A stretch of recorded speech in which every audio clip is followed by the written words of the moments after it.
Okay, so the passage that we're going to study today is interesting. They're all interesting, and there is a lesson to draw from every portion and every passage. I just hope that you will get something that's going to be valuable for you. And so it says, and I'll read from the Aramaic, אלא דר רזה הכא ולפנה כתיב זכרנו את הדגה אשר נאכל במצרים חינם. בלה ברכה דלהבה לנה במצרים עול דלעלה תחזה עבדין פטורין מעול מלכותה דלעלה ועלדה פטורין מן המצוות. מהי עול מלכות שמיים? אלא כי תורה דאבין עלה עול בקדמתה בגין להפקה מנתיו לעלמה. ואילה קביל עליה הוא עול לה אבד מידי, הנה יצטריך לברנש לקבלה עלי עול בקדמתה ולבטר דיפלח. בבכל מה דיצטריך ואי לה קביל עליה אי בקדמתה, לה יחול למפלח.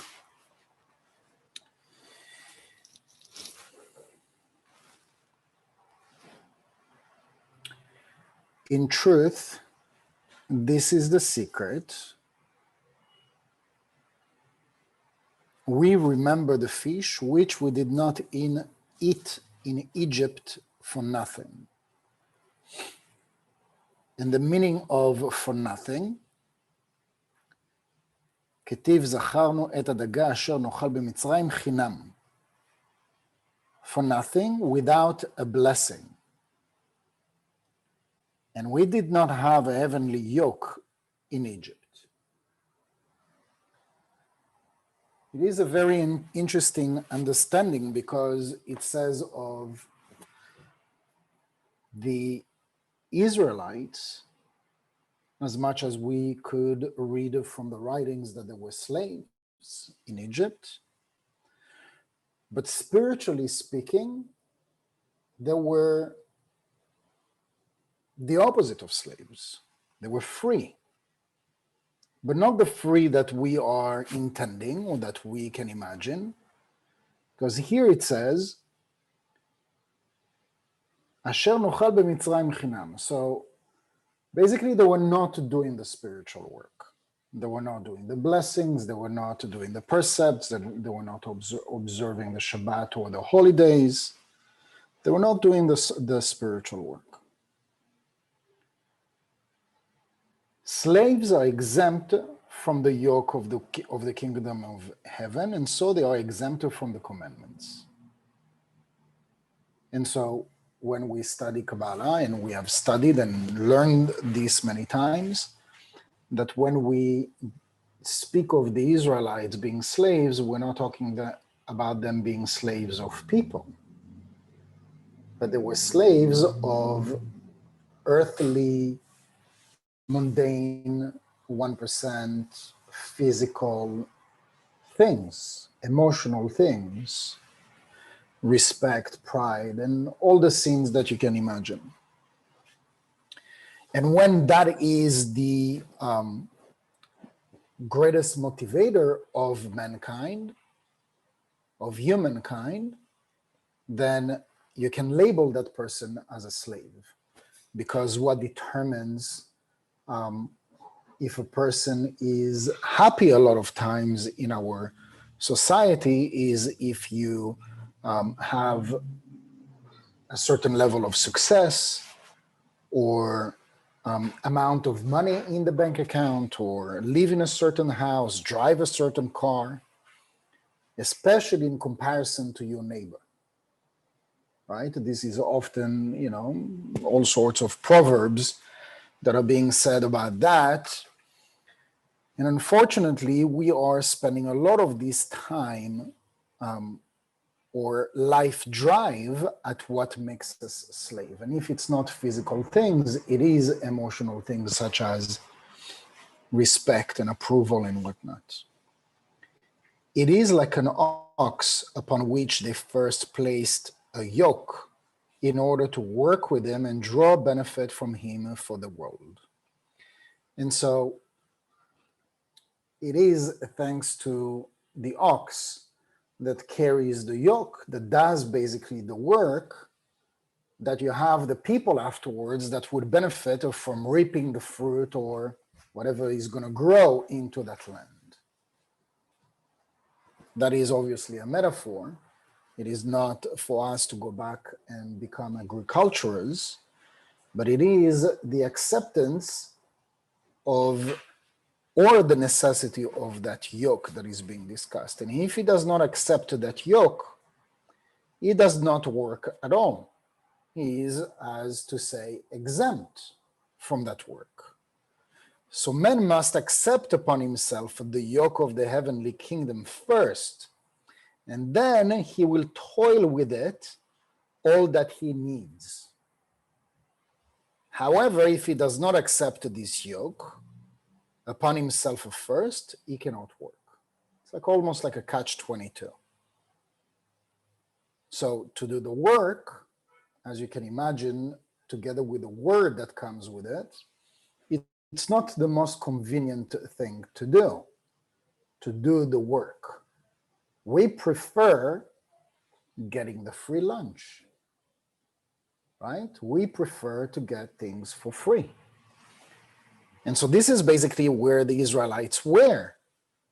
They were in that place in Egypt, where they would, as a comparison in this metaphor, that they would eat the fish without a blessing.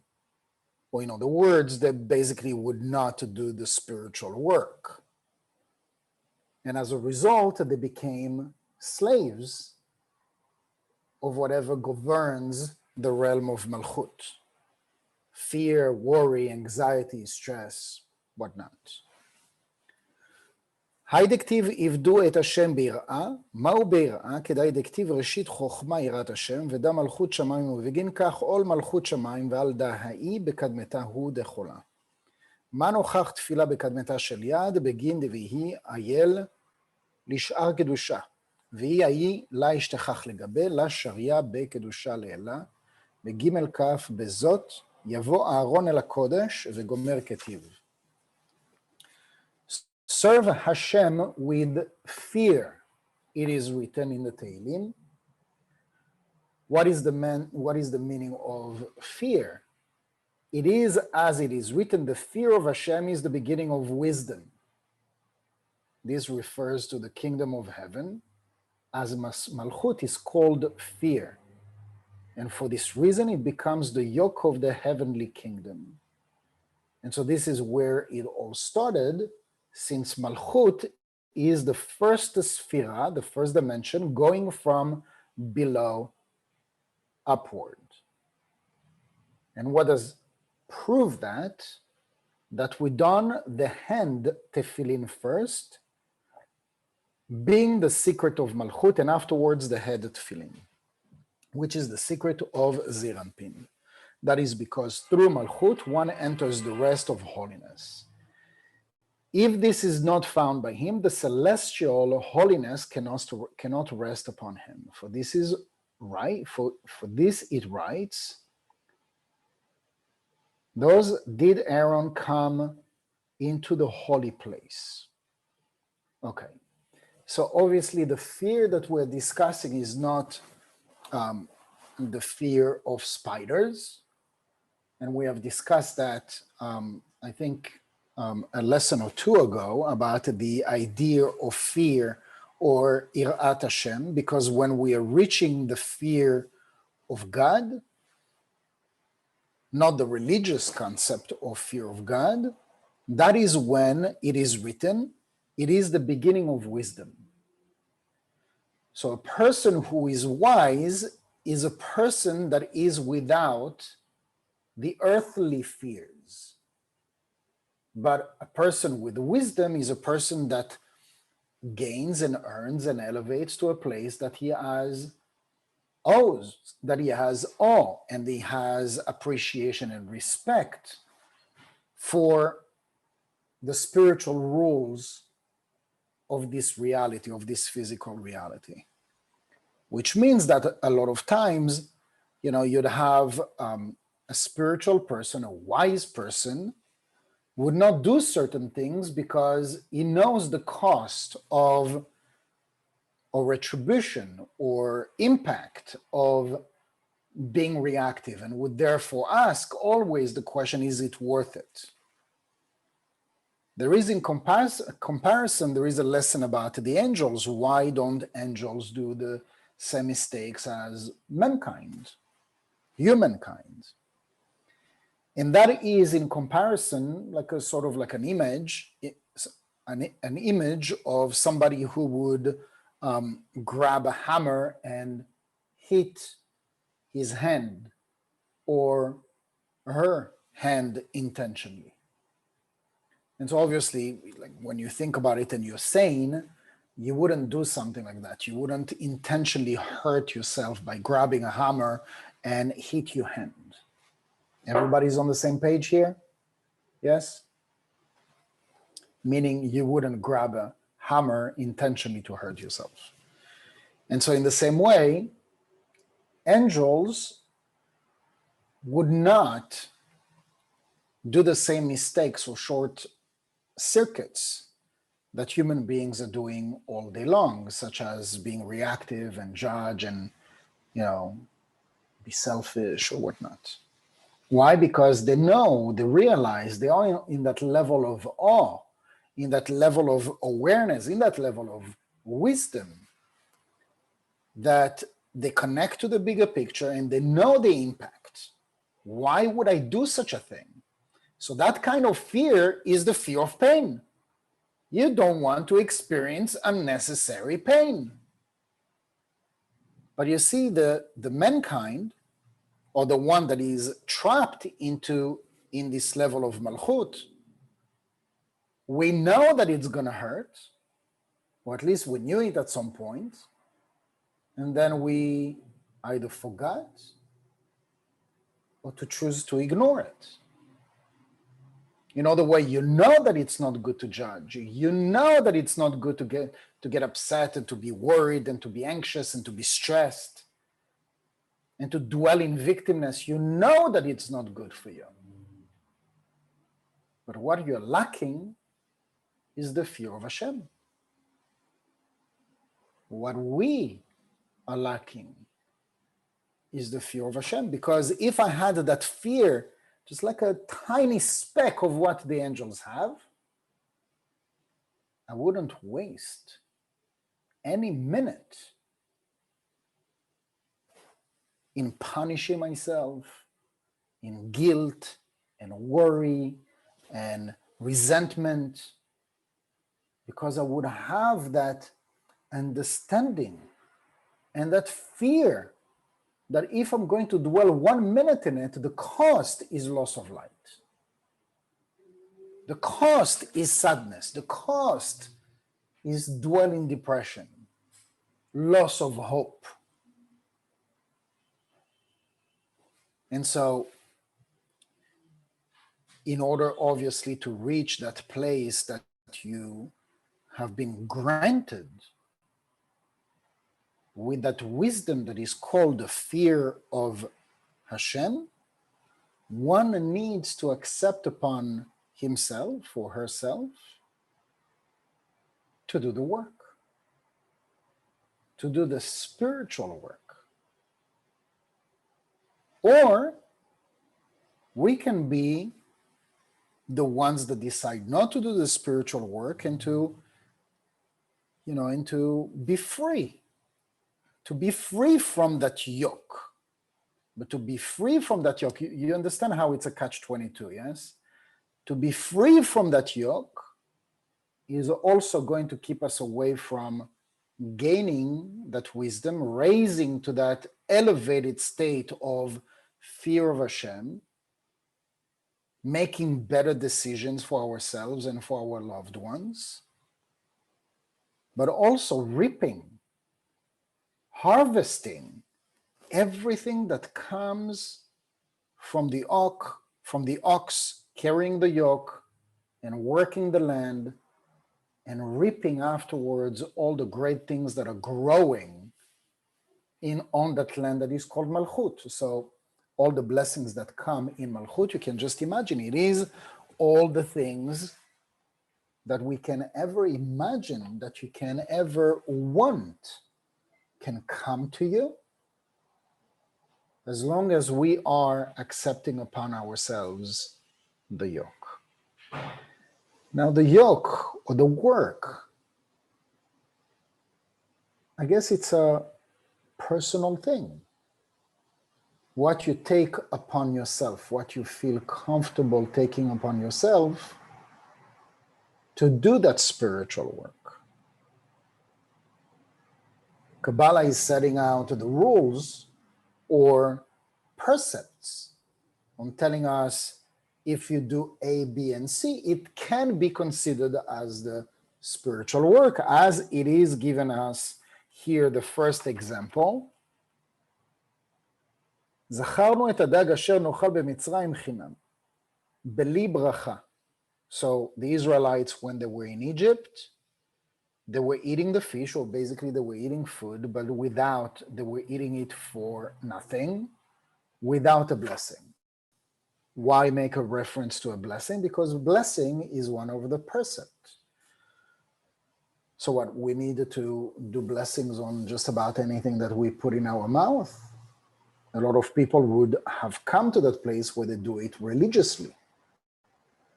Where again, last week we spoke about intention, right? The main intention here is that we have been created in the image of God as divine creatures.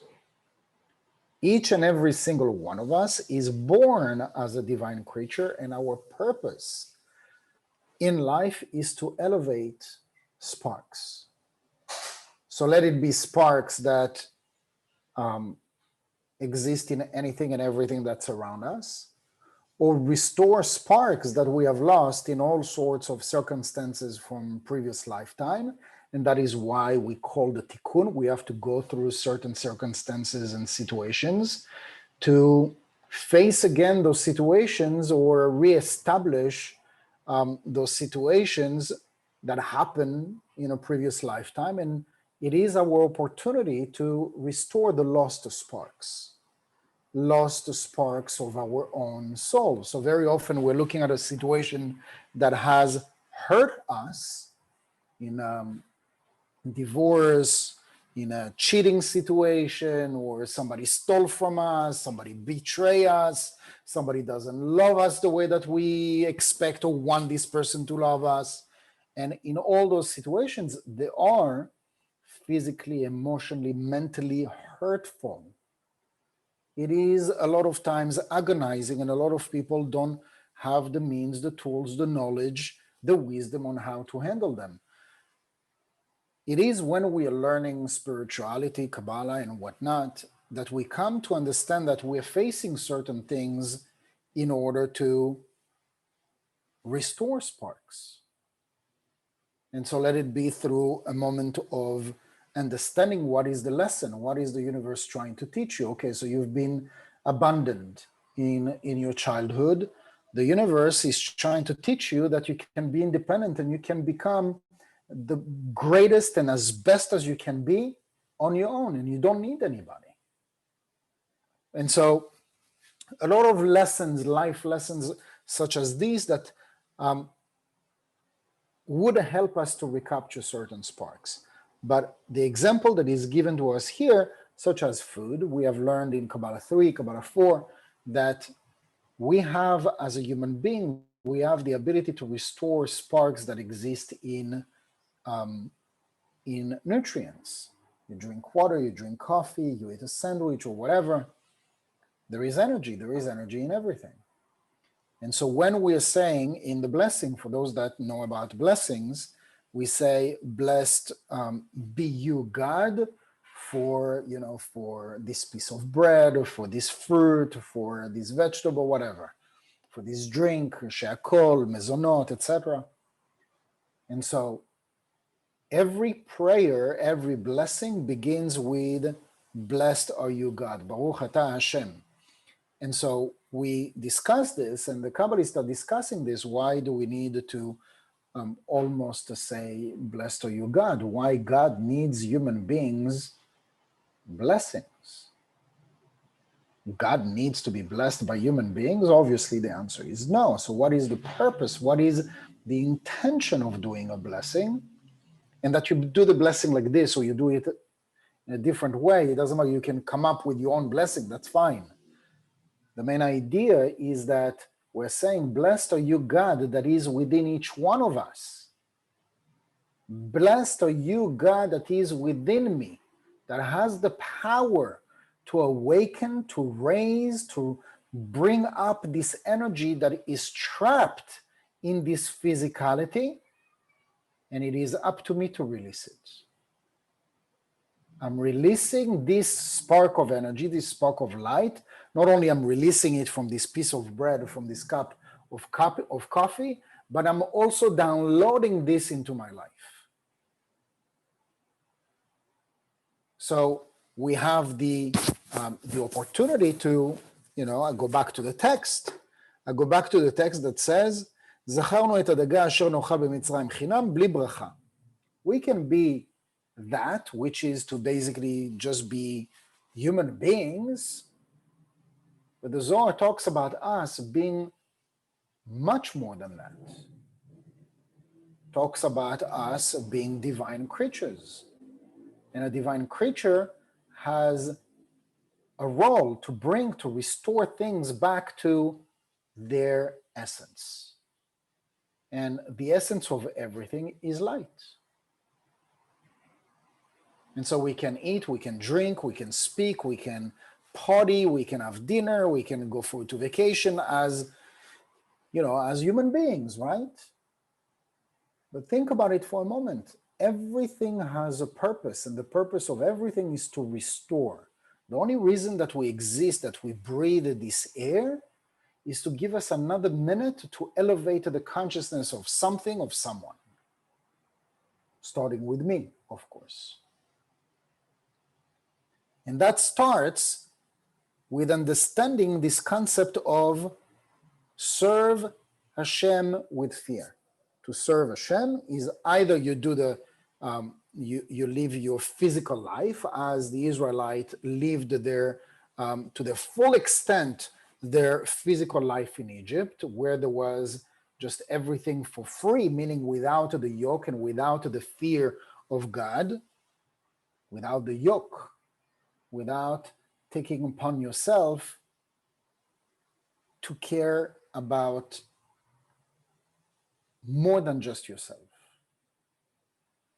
And this is spiritual work. Spiritual work is to care a little bit more about others than just about yourself. Yes, care about yourself, because if you don't care about yourself, you can't take care of others, but to expand that radius, to expand that circle. And it doesn't really matter if you start, by caring for another individual or two, or somebody like a complete stranger, or a group of people. Increase yourself. Imagine yourself as a beacon.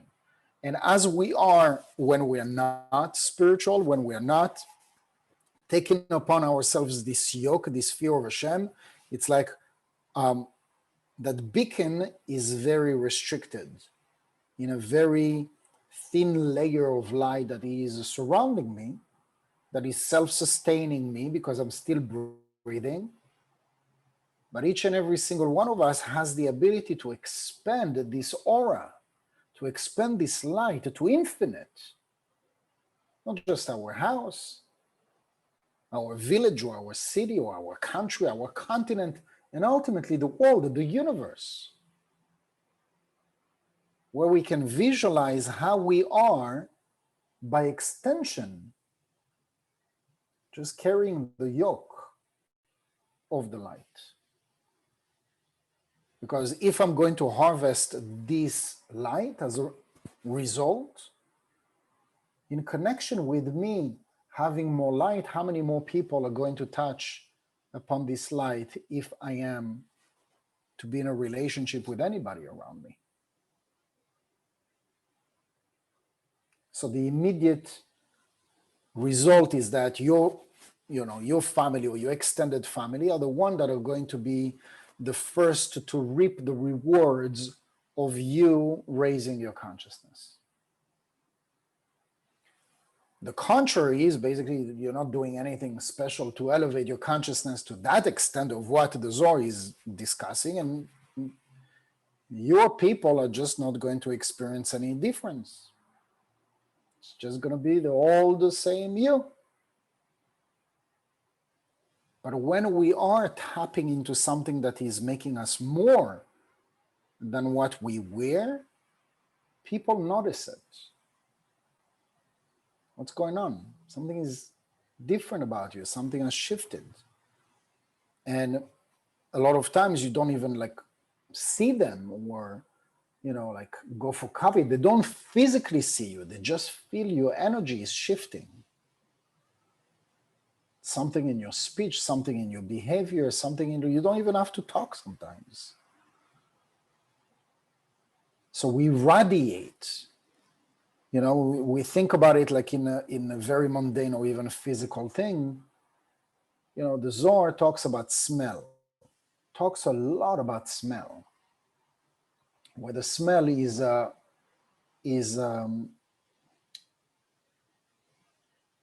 connection.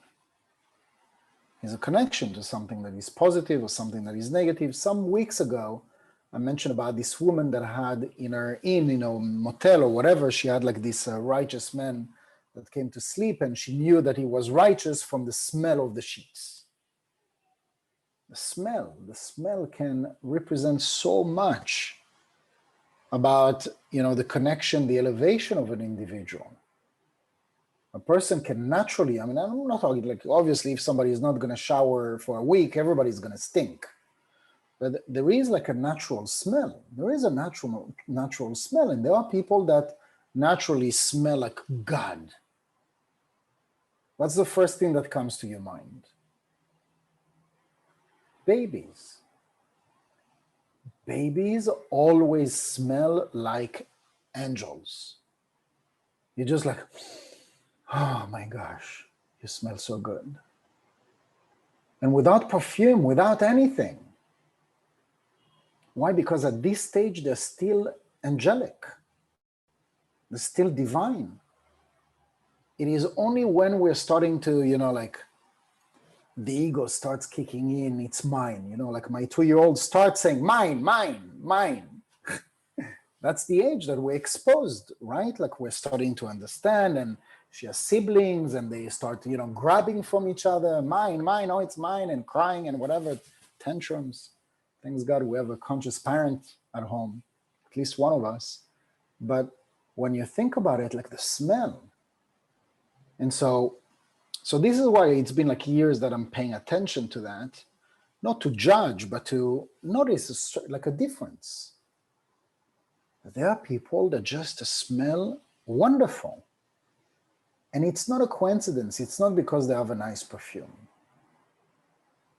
You can have a nice perfume and, you know, and it just doesn't sit on your skin, right? Interesting, very interesting. And so why am I mentioning the smell? Because if that perfume is very subtle, the radius is very, let's say, narrow, is very thin, close to the body. But if it's like a strong smell, you can smell that person. Like as soon as the person comes into the building, you know the person came in. This person just came in. How do you know? Why can't you smell it? So I'm only giving this example because it works the same with energy. It works the same with energy. You can radiate to the end of the world, to the other side of the planet with your energy. And that energy contracts when we are self-absorbed. And when we're self-absorbed, I mean, there is a list that contributes to the self-absorption. Being into ourselves, being scared, being worried, being sad. And for whatever is the reason, again, remember that the things that happen in our lives many times, if not always, they're here to help us through the lesson learned, turn the page. Turn the page to something greater, to something better. והיא עול עלה שריה במן דהיהו כפית באחרה. ועל דעבדין פטורין מעול מלכות שמיים, והיא מהיא עול פטורין מכל שאר פטורין. דאשר לה שריה עלה לברנש. עד ישתכח גבי בהי עול, ובג' כף הבוא אכלין ישראל במצרים חינם. עוף אחי יצא לחופשי חינם, דהי עבדה הווה, וכל מה דעבד חינם הוא בלה עול מלכות שמיים. ואף על כד חינם הבוא ודוהי, יצא לחופשי ויהי לעיניך. And this yoke cannot rest upon who is attached to another. And so slaves are exempt from the yoke of the heavenly kingdom because they are tied to their masters. So again, the slaves that we're talking about and the masters that we're discussing are those physical, earthly things. So physical, earthly, emotional, mental masters, right? So, I mean, somebody can have in his or her process to live for their own truth and not live by what is good for others. And so I'm not just talking about people pleasers, but I mean, pleasing is another master. Having the need to please others so that you can feel accepted, belonging, loved, appreciated. That is in itself a master. And that master is a ball of energy. It's like a negative angel. It's like a negative angel. Call it a demon. That's your demon. Or the demon can be anger. The demon can be resentment. Something that is hard for us to let go, to move on from. I know somebody who divorced, and the man a few months later got married, and this woman is still trapped. Is still trapped in the pain. Is still trapped in the abandonment, even though this woman would never go back with this man. But the demon is abandonment. Now, until you don't experience it, that demon is dormant. So they say, physically, somebody who has cancer, which is one of the worst things that is. But they say, like, the cancer is dormant, has been dormant for 30 years. They can even, detect cancer by doing like a DNA test or whatever, or genetical test. And they can do some prevention with this kind of, test that they do today. But all this to say that those masters, we're not talking about human beings. And so this is why, by the way, it's very hard to translate if you're not understanding of, let's say, like the abstract picture. So this is why it's very easy to say, oh yeah, you're talking about the Israelites in Egypt and here the masters. So the Israelites were, they were slaves of the Egyptians. It's like the easiest lesson to draw, but that's not what we're talking about. The masters of those slaves that represent us, in other words, right? We are in our own Egypt, where we are trapped, where it's not easy for us to move on. And so certainly there would be areas that are easier for us, so that's why we would spend most of the time in those areas. But in those areas where we feel like a slave and there is like a master that's governing our life and our emotions and our mental sanity, those are areas, situations, contexts, relationships that we prefer to keep it at bay, not to deal with it. But at the same time, this is what we are, comparing to cancer. It's as long as we're not dealing with it, instead of doing the prevention and bring it up to the surface and heal it, we're just waiting for this master, let's call it like that, to come to the surface and dominate us, make us sick, make us vulnerable. But to bring it to the surface and work on it, that's work. And that's the yoke. If they're exempted from this yoke, they're exempted from all other commandments, since all the commandments are not placed upon one until this yoke is with him. Therefore, Israel is in Egypt, ate without cost. Here too, he shall go out free, since he was a slave, and whatever he did was without cost, without the yoke of the heavenly kingdom. So even though his deeds were for nothing, he shall go out and find rest. The explanation of the verse is as if it said, for free, yet he shall go out. So, I mean, this is like a pretty much it's a big decision, but it's an easy decision. That's probably the easiest decision that we can have to make, which is like not to deal with it, not to do the spiritual work. You know, I mean, many times I've heard after, hundreds of Kabbalah ones, people saying, I wish I didn't learn everything that I learned in Kabbalah 1. Because now you know. Now you know about restriction, and you know about the opponent, and you know about central column, and about true sharing, which is against your desire to receive for the self alone, against your comfort. How many times have I heard, I wish I didn't learn everything that I learned this far? Because you feel freer not to do the spiritual work. So it's kind of like a contradiction, right? The contradiction is, okay, so you can be free, but at the same time, you have all those masters ruling you. Or you can take on the yoke, which is the hard work, working on yourselves, on your reactions, on your fears, your resentment, your victimness. That would reap the benefit for certain. We don't know when,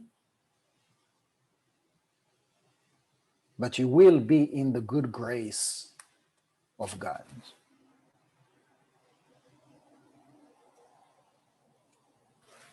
Any questions?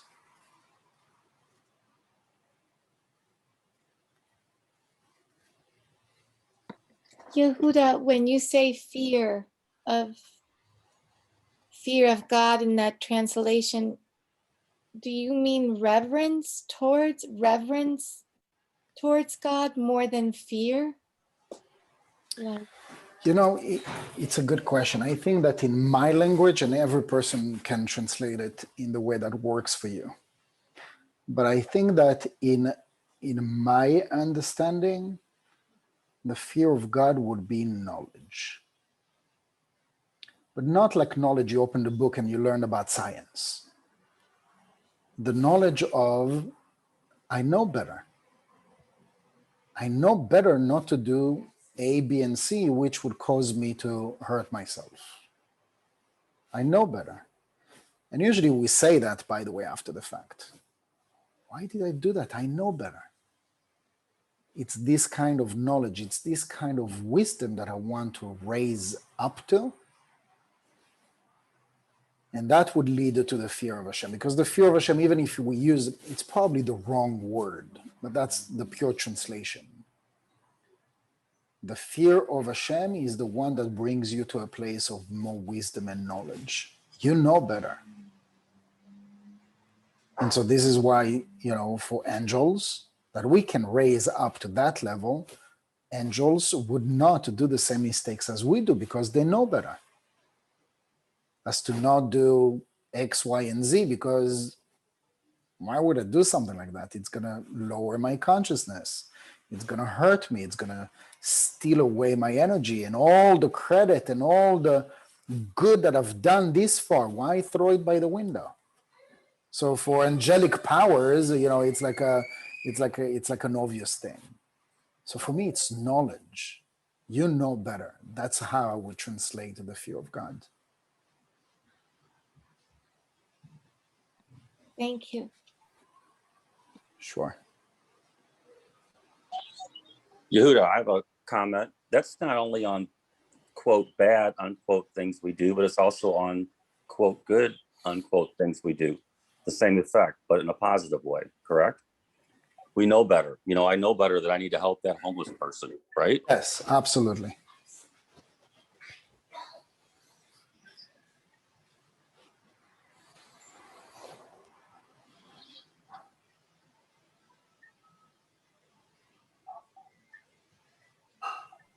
Anybody else? Yes. When you do choose the wrong thing, even if you know better, and then the next time you choose the right thing, or if you're in a circumstance where you have like both angels on your shoulder, isn't there light to be drawn from reversing from what you know not to do? Like, I just remember stories of, stories of maybe Kabbalists or something who had the opportunity and almost did the wrong thing or did the wrong thing and then turned around and fixed it. And there's light to be drawn when you consciously reverse a wrong choice. Am I making any sense? Yes, that's a very Jewish thinking. Let's go through the struggle. Saying purposefully, but if you No, I know, but that's basically let's go through the struggle because which is like, it's a karmic thing. The thing is, when we rise to that level of wisdom, we are in the light. So you're not anymore in a place where you are transforming, converting those negative situations into light. You are in the light. You're raising to that place of light. So obviously it's always good to look for places where else can I change darkness into light, discomfort into good, right? Reactive into proactive. But to go and seek for those places, just focus on being in the light. The opponent is going to do that part of the job, which is to make it harder for you. So you don't need to search for it. But the ultimate place is to be in that Zir and Pin consciousness where you are in the light. And so the best that you can say is from light you reveal more light, but darkness, when it comes, you'll need to handle it and see how you can recognize those opportunities to elevate to those sparks. But imagine if we elevate our consciousness to be always in a place of, I'm carrying the yoke. The yoke is to do the spiritual work. In every situation, I'm raising sparks. So they do the blessings, they share, they restrict, they do all those things. I'm taking upon myself to be a beacon of light, not just for me, but for the world. So that is not to seek, cultural tikkun karmas, to be a victim or to blame or, to go through a struggle or or prosecution, like, like we are dealing with those things, well enough. That's not what I'm referring to. Even that, by the way, the cultural, karmas, etc., ultimately they lead an individual to draw a lesson, a life lesson. And that is the only reason that we're going through those challenges, is to draw the lesson and move on.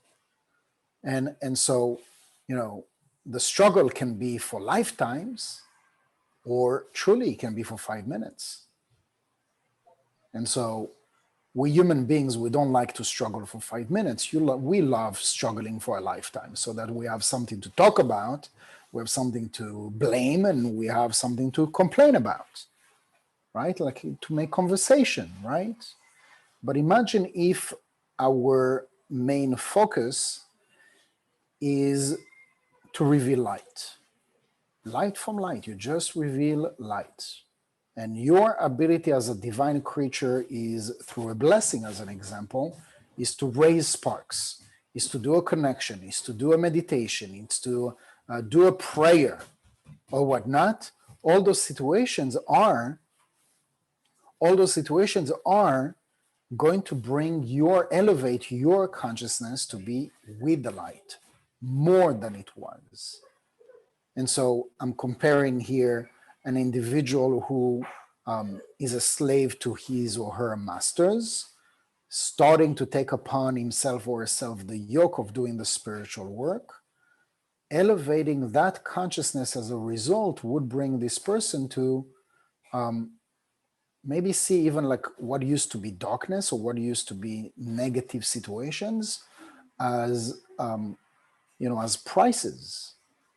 Here is a price for me to, through the struggle in that context, to elevate sparks.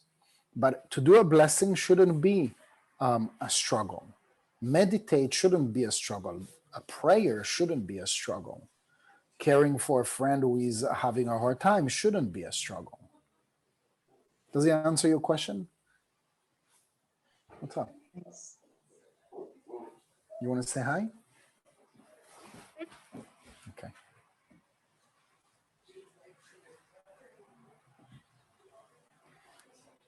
We're talking a lot with my wife about generational karmas. And, we're talking about it with, like First Nation and Judaism and Black people. I mean, that's very current. And you'll find a lot of similarities, by the way, in the essence.